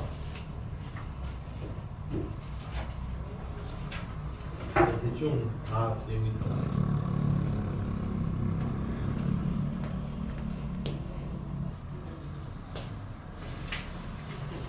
다시 빈칸지로 돌아가서 국제기구 91페이지 펴면 51페이지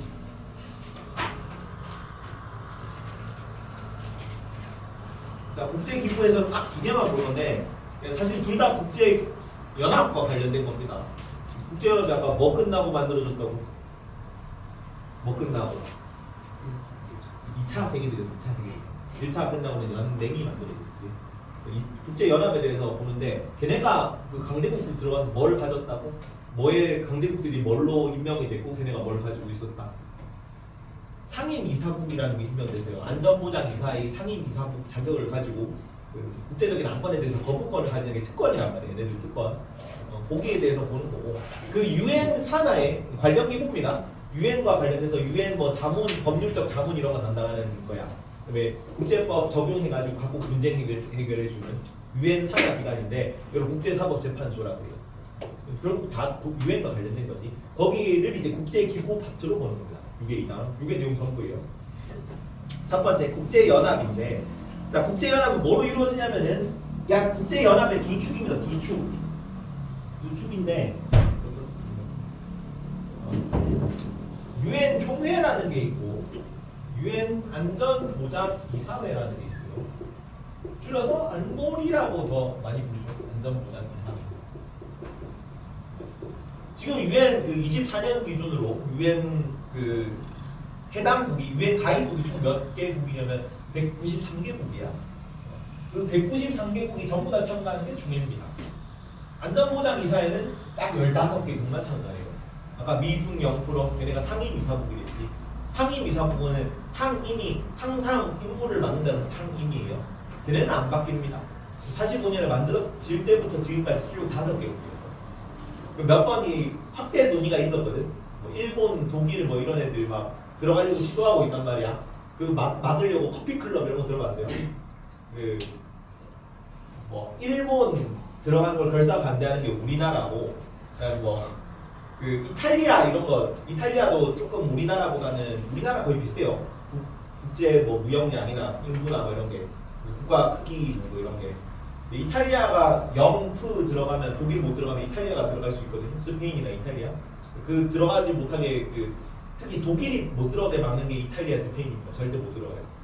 네, 브라질이 들어가려 그러면 나머지 뭐 아르헨티나 이런 애들이 그 바지끄댕이 붙잡고 절대 못 들어가게 막 여론전 펼치고 있어요. 그래서 다른 애들이 안전보장 이사회로 못 들어가려고 막으려고 주기적으로 모이는 약간 1.5진 그룹이 있어요. 일진은 못 되고 걔네를 커피클럽이라고 합니다. 안건이 그냥 모여가지고 얘네들을 하지 말게 막자 이겁니다. 그냥 커피만 한잔 할까 해서 커피클럽 뭐 그런 게 있습니다. 얘네가 5개 상임 이사국이고 나머지는 10개국이 비상임 이사국이에요. 비상임이니까 항상 맡고 있는 게 아니란 뜻이야. 근데 얘네는 임기가 2년이고 1년마다 5개국씩 바꿔요. 그러니까 요 홀수년에 5개국을 뽑아. 얘네들이 2년 가서 그 다음 홀수년에 5개국을 새로 뽑는 거고,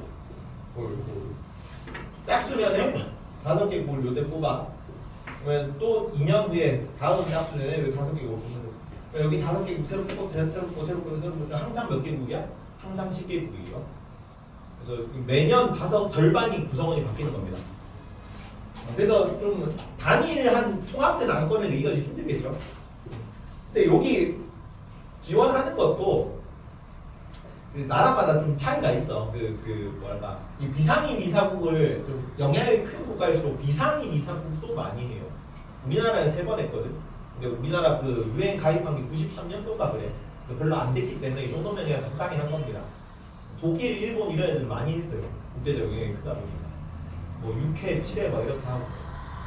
하여튼 이렇게 2개로 이루어지고 어느 게 양대 축인데 유엔의 양대 축인데 어느 게 더 영향력이 크겠니? 이쪽이 크겠죠. 여기는 전 애들이 다 하는 건데.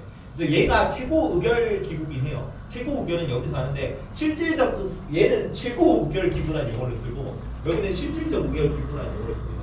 얘는 제재가 없어요. 그러니까 뭐 군사를 파견한다든가 경제 제재를 한다든가 외교적으로 뭐 동맹을 끊는다든가 여기는 서로 교류하지 말자, 외교 관계 맺지 말자라고 결의하는 거는 여기서 합니다. 근데 만약에 비상임 이사국이 거부권 행사하고 뭐 이러잖아. 그래서 안건이 좌초돼. 그러면 여기서 행사할 수는 있습니다. 그러니까 여기 약간 보조하는 역할인 거지. 근데 어쨌든 전체 국가들이 193개국이 다 참가하는 거기 때문에 원칙적으로 얘가 최고위는 맞아요. 실질적인 건 얘지만. 그리고 여기서는 총회 투표할 때 1인 1국 1표 1국이 1표 권한을 행사합니다. 주권 편중 원칙이 지켜져요. 모든 당사국들이 다 동일한 권리를 가진다고. 여기도 모든 당사국이 안전보장 이사회 자체로는 동일한 권리를 가지긴 하거든요. 1인 1표야. 근데 5개국만 거부권이 있어요. 이게 다른 거죠. 거부권. 이런 차이. 그래서 이쪽은 자유주의 현실주의 총회 같은 건 자유주의 입장이야, 현실주의 입장이야. 자유주의지. 1국 1표 주권 편등이니까. 여기는 이것 때문에 거부권 때문에 상임이사국의 거부권 때문에 현실주의 입장입니다. 문제 나온다 이거. 그 안전보장 이사회는 현실주의 입장, 총회는 자유주의 입장을 대변한다. 맞는 선지로 나와요. 자, 총회부터 봅시다. 1번. 모든 회원국입니다. 모든 회원국. UN 가입국들은 다 해요. 그러니까 전 세계 국가가 약 200여 개 정도 돼. 그러니까 바티칸 이런 거는 엄청 작은 소국이잖아. 유엔 업조보입니다. 업조보고 유엔 그 가입국은 아니고 그리고 미승인국들이 몇 개 있어. 내전 중인 국가. 지금 대만은 미승인국입니다. 대만은 그 옛날에는 유엔 회원국이었는데 지금 중화민국이 퇴출되고 중화인민공화국이 들어오면서 중화민국은 퇴출됐어요. 그래서 그런 국가까지 좀 포함하면 200개국이 넘는데 그때 대부분의 국가가 193개면 거의 다 들어온 거지. 그러니까 요 구성원 이게 가입된 국가들이 여기 다 참여할 수 있어요. 유엔 총회에는. 그리고 1인 1표주의고 여기서 의결이 되려면 총회원국의 3분의 2 이상이 찬성해야 돼. 그래서 이번에는 3분의 2 이상. 나중에 안보리는 5분의 3 이상일 겁니다. 5분의 3. 나중에 비교해서 한 번 더 할게요. 자, 총회는 3분의 2 이상이고, 자, 2015년에 이렇게 딱 세팅이 됐어. 1193개국으로. 그래서 그때 이후로 쭉 193개국입니다. 비상임 이사국을 선출하거나 신가입국을 승인하거나 국제평화 안전유지에 대한 권고만입니다. 권고만. 국제평화 안전유지를 위한 액션은 상임 이사국에서 취합니다. 실질적으로. 그래서 약간 좀 뭐 비상임 이사국 선출하는 거 이런 거 하고 그리고 10개국 선출하는 거. 그다음에 뭐 신가입국 새롭게 유엔에 들어오는 사람들을 승인하는 거 이런 거는 뭐가 필요하다고 3분의 2 이상의 찬성이 필요하다고. 그리고 총회 의결은 3번에 법적 구속력이 없어요. 법적 구속력이 없습니다.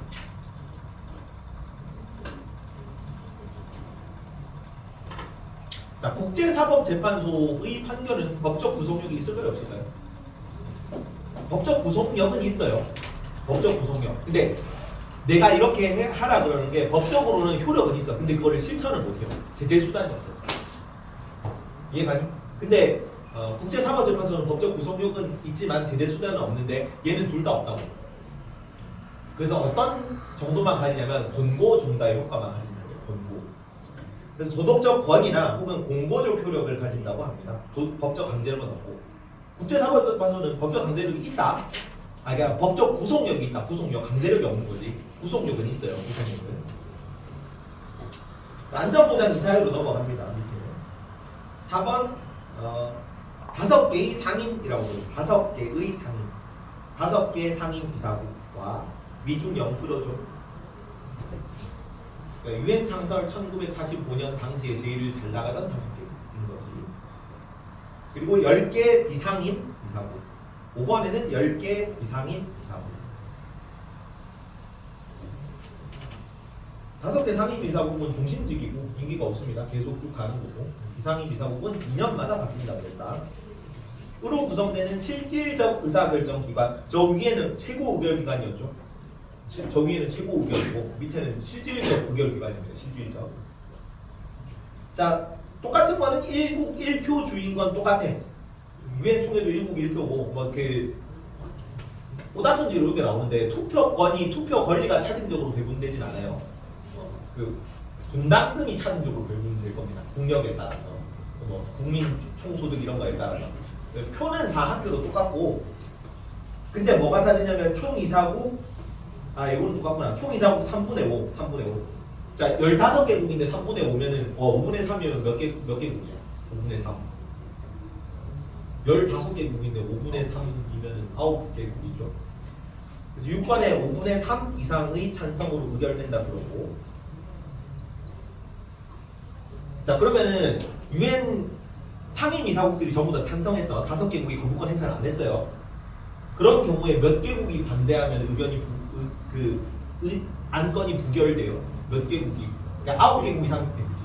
7개국. 그래서 얘네를 뭐라고도 부르냐면 6번째 거부권 행사국이라고 부릅니다. 7개국이 뭉치면. 그러겠지. 7개국이 뭉치면은 얘네가 전부 다 동의했어도 거부권이 발동된 거 같은 효과가 나잖아요. 상임 이사국들이 전부 찬성하더라고. 그래서 근데 보통은 그런 경우는 좀 없는 게 얘네들이 힘이 제일 세잖아. 얘네들이 다 이렇게 하자고 그러는데 나머지 애들이 다 힘을 뭉쳐가지고 싫어라고 하기는 좀 쉽지 않거든. 그래서 역사적으로 그런 경우는 없습니다. 없는데 이론상으로는 6번째 그 거부권 행사국이 될 수는 있어. 7개국이 뭉친다. 그래서 밑에 보면 비상임 이사국 7개국이 반대하면 상임 이사국 전체가 찬성하더라도 부결될 수 있다. 이론상으로 그렇습니다. 근데 단 7번 절차 사항이 아닌 실질 사항. 7번이 절차 사항이고 8번이 실질 사항입니다. 요 용어를 기억해 두세요. 절차 사항이고 실질 사항이라는 단어. 실질 사항은 말 그대로 실질적인 거겠죠. 절차 사항은 약간 형식상의 그런 걸 거 아니야. 절차니까. 안에 설명을 봅니다. 그 7번이 절차 사항이고 8번이 실질 사항입니다. 실질 사항이 중요한 개념이야. 실질 사항이 더 중요한 그 안건이라고. 자, 실질 사항은 국제 평화에 중대한 영향을 미치는 결정이 실질 사항이에요. 군대 파견이라든가 제재를 부과한다든가 군사 개입 이런 거, 외교적 그 제재 이런 거, 그런 게 실질 사항이고, 이런 거는 거부권을 발휘하고 싶은 겁니다. 거부권을 영향을 행사하고 싶은 거 아니야. 그래서 안보리의 그 상임 이사국들의 거부권이 인정되는 게 실질 사항이에요. 실질 사항. 절차 사항에서는 사실 별로 중요하지 않은 문제거든요. 여기 보면 뭐 회의 소집, 토의 순서 결정, 의제 변경, 뭐 회의 날짜 뭐 이런 거 확정 이런 거거든. 그런 거는 굳이 뭐 거부권 행사할 이유가 없지, 얘네들이. 그래서 이런 거는 거부권을 따로 뭐그 돼 있진 않아. 거부권 행사한다는 규정이 돼 있진 않아요. 그래서 절차 사항이 아닌 실질 사항의 경우에 상임 이사국의 거부권이 행사 가능합니다. 실질 사항 거부권 행사다. 실질 사항 거부권 행사. 뭐 절차 사항에서 거부권 행사한다 이러면 틀린 거예요. 실질 사항에서 행사하는 거고. 자, 마지막. 자, 안보리 의견은 경제, 외교적 제재, 군사적 개입 등과 같은 형태로 직접적 제재가 가능합니다. 직접적 제재가 가능해요. 그럼 뭐의 그 보충 수단이 되겠니? 뭐의 보완 수단이 되겠어? 아까 직접적 제재가 안 되는 게 있었지. 법적 구성력은 있지만 직접적 제재를 못한다? 국제사법재판소. 그래서 국제사법재판소가 뭐라고 했는데 뭐 이렇게 하라고 했잖아. 근데 말을 안 들으면은 여기서 안보리에서 결정해야 제재를 할 수 있어. 그러니까 국제연맹보다 훨씬 발전을 한 겁니다. 제재 수단이 있기 때문에.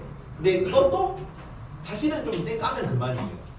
그러니까 뭐 연행을 해가지고 뭐 국가 원수를 감옥에 가두고 이런 건 못한단 말이야. 그냥 경제적으로 압박하고 외교적으로 압박하고 뭐 군사 뭐 평화 유지군을 투입하고 이 정도 개념이라서 당사국에서 말 안 들으면 국제재판소 쌩 까고 뭐 제재 같은 거 해도 쌩 까고 이러면은 뭐 사실은 좀 실효성은 미지수입니다.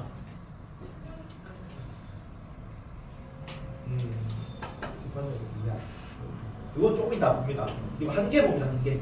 상임 이사국의 거부권 행사로 중요 의사결정이 지연되기 합니다.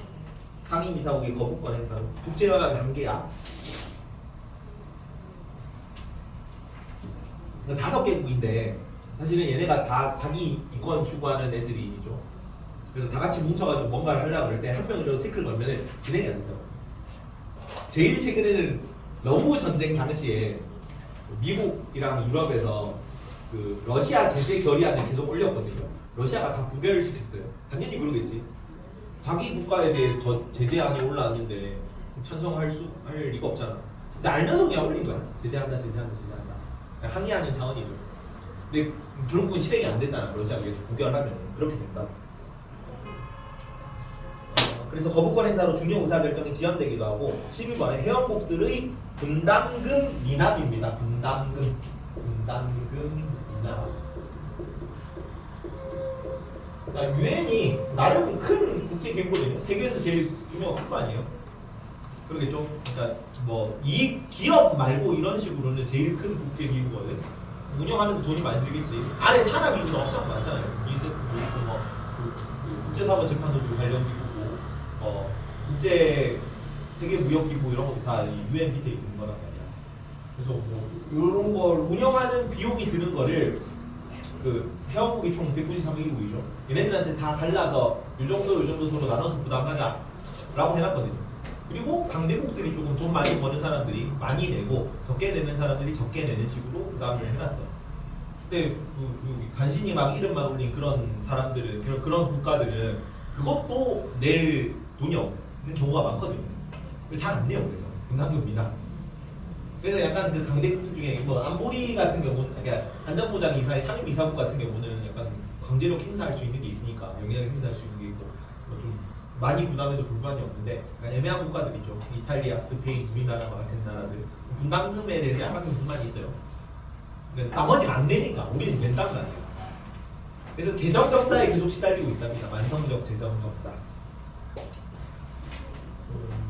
그래서 해영국들의 분담금 미납으로 재정적 어려움을 겪고 있는 게 지금도 현재 진행형으로 국제연합의 한계 중 하나. 아래쪽 국제사법재판소로 갑니다. 자, 국제연합의 주요 사법기관입니다. 국제연합 산하에 있어요. UN 밑에 국제사법재판소. 국제연합의 주요 사법기관이고 국제법 따라 국가가 분쟁을 해결한다. 이 국제법의 법원이 아까 뭐라고? 세 개? 조약이랑 일반 원칙이랑 국제간섭법이랑 그 세 개를 기준으로 해서 국가가 분쟁을 재판을 해줍니다. 그리고 총회나 안보리의 법적 질의 둘 다 총회 안보리가 둘 다 UN 제2양대 기구잖아.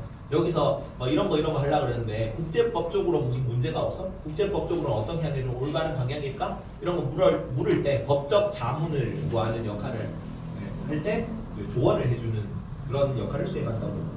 법적 질의에 대한 권고사항 등을 합니다. 근데 여기서 국제사법재판소에서 국가가 아닌 아까도 문제 나왔죠. 개인이랑 국제기구는 재판 당사자가 아니야. 그리고 재판을 할 때도 양자가 다 동의해야 재판을 할 수 있습니다.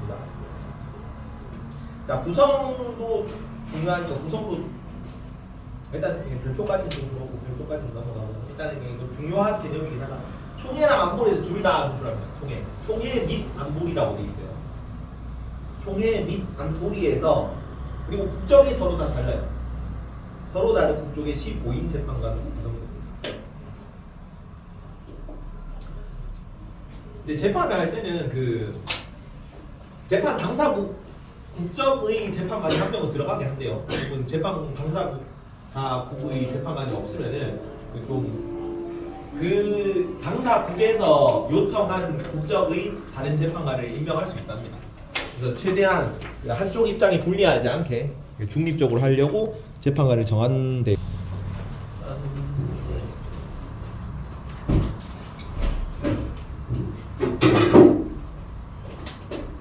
아까 구성은 총회랑 안보리에서 둘 다 합니다. 둘 다 공통사항으로 나와주세요.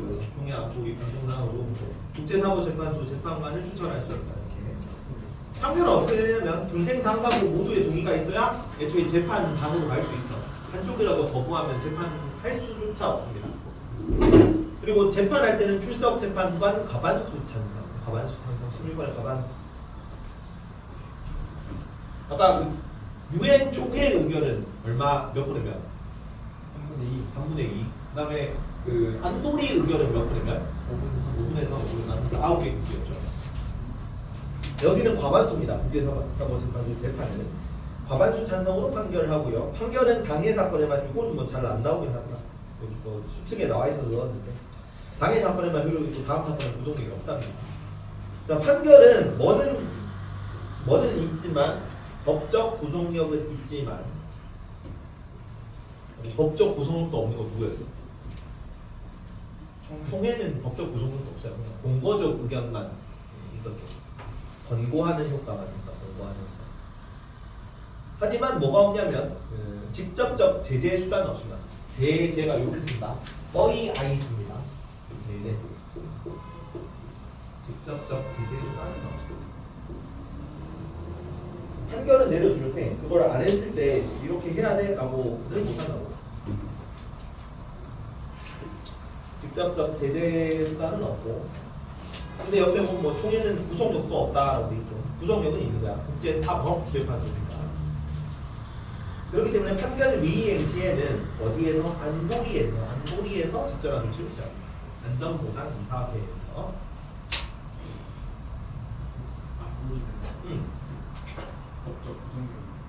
법적 구속력을 얘기를 안 써요. 이게 법적인 용어를 법적으로 판결을 내리는 기관이 아니잖아.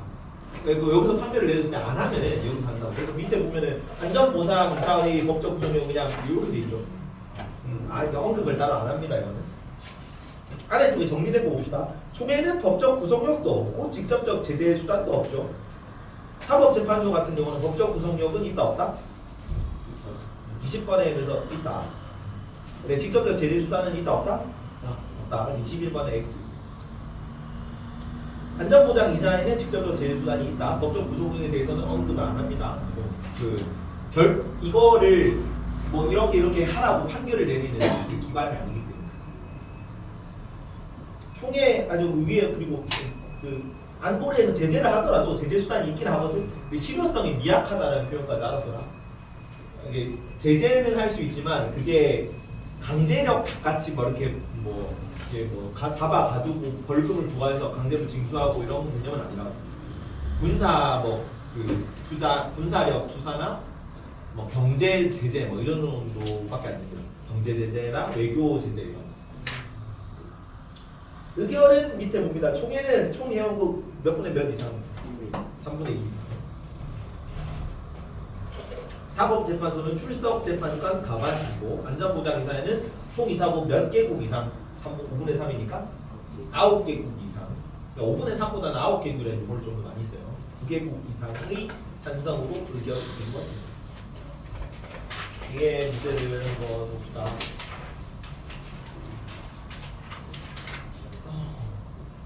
와, 빈칸이 없네. 그러니까 그게 없네. OX는 없고 문제만 봅시다. 138번을 같이 한번 봅시다. 138번.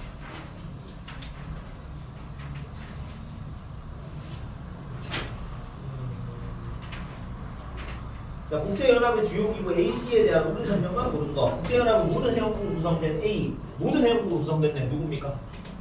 총회. 총회는 국제사회의 다양한 문제를 논의한다. 15개 이사국으로 구성된 B, 안보리. 안보리는 국제평화 안전유지에 대한 책임을 지고 있다. 경제사회 이사회는 알 필요 없습니다. 경제사회 문화 등의 국제 문제를 담당하고 국제연합의 주요 사법기관 C. 국제연합의 주요 사법기관 국제사법재판소.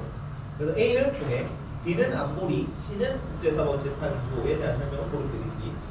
자, A에서는 분담금에 따라 의결권을 회원국에게 차등적으로 배분한다. 의결권은 어떻게 가졌어요? 총회에서. 총회에서 의결권은 어떻게 가지고 있었니? 1국 1표 주권 편등 원칙에 기반합니다. 그 주권 편등의 원칙에 따라 동등하게 배분한다고 바꿔야 되고 분담금은 그 재산 정도에 따라 차등적으로 부과하는 건 맞습니다. 분담금에 따라가 아니라 그 국민 총 생산액에 따라 경제력에 따라 분담금을 차등적으로 배분한다 이렇게 해야 돼요. 경제력에 따라 분담금을 차등적으로 배분한다. 자, 니은 B에서는 B가 안전보장 이사회래. 안보리에서는 이사국 중 9개국 이상이 찬성하면 모든 안건을 의결할 수 있다. 맞니? 아니지. 뭐 할 수 있어? 실질 사항에 대해서는 거부권을 행사할 수 있잖아. 그 상임 이상. 그래서 9개국 이상이 찬성하더라도 실질 사항에 있어서 상임 이사국이 거부권을 행사하면 의결할 수 없다가 돼야 돼요.